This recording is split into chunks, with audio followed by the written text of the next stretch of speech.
പശ്ചിമേഷ്യയിൽ യുദ്ധസാഹചര്യം വഷളാകുന്ന പശ്ചാത്തലത്തിൽ മനുഷ്യരാശിയുടെ ഏറ്റവും വിലപിടിപ്പുള്ള ചരിത്ര രേഖകളിലൊന്നായ ഗ്രേറ്റ് ഐസിയ സ്ക്രോൾ അഥവാ യെശയ്യാ പ്രവചനത്തിന്റെ ചുരുൾ സംരക്ഷിക്കാൻ ഇസ്രായേൽ മ്യൂസിയം അടിയന്തര നടപടി സ്വീകരിച്ചു. ഇറാനും ഹിസ്ബുള്ളയും ഉൾപ്പെടെയുള്ള ശക്തികളിൽ നിന്നുള്ള മിസൈൽ ആക്രമണങ്ങളോ സ്ഫോടനങ്ങളോ ഈ പുരാതന നിധിക്ക് കേടുപാടുകൾ വരുത്താതിരിക്കാൻ മ്യൂസിയത്തിലെ അതീവ സുരക്ഷയുള്ള ഭൂഗർഭ അറയിലേക്കാണ് ഇത് മാറ്റിയത്.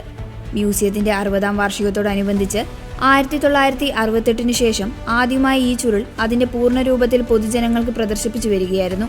എന്നാൽ സംഘർഷം കടുക്കുകയും വ്യോമാക്രമണ ഭീഷണി നിലനിൽക്കുകയും ചെയ്തതോടെ മ്യൂസിയം അധികൃതർ എമർജൻസി പ്രോട്ടോകോൾ നടപ്പിലാക്കി. സ്ഫോടനങ്ങളെയും തീപിടുത്തത്തെയും പ്രതിരോധിക്കാൻ ശേഷിയുള്ള അത്യാധുനികമായ പ്രത്യേക സുരക്ഷാ ഷീൽഡിനുള്ളിലേക്കും ഭൂഗർഭ അറകളിലേക്കും ഈ ചരിത്രരേഖ മാറ്റി.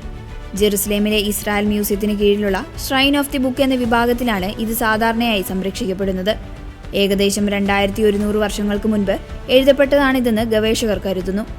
1947 ചാവുകടലിന് സമീപമുള്ള കുമ്രാൻ ഗുഹകളിൽ നിന്ന് കണ്ടെത്തിയ ചുരുളുകളിൽ ഏറ്റവും പ്രധാനപ്പെട്ടതും പൂർണ്ണരൂപത്തിലുള്ളതുമായ രേഖയാണിത്.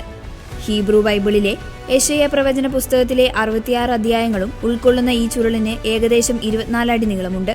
യുദ്ധസമയത്ത് ദേശീയ നിധികൾ സംരക്ഷിക്കുന്നതിനുള്ള കർശനമായ ചട്ടങ്ങളുടെ ഭാഗമായി യെശയ്യാ ചുരുളിന് പുറമെ മറ്റു പല വിലപിടിപ്പുള്ള പുരാവസ്തുക്കളും പ്രദർശനശാലകളിൽ നിന്ന് നീക്കം ചെയ്തിട്ടുണ്ട്.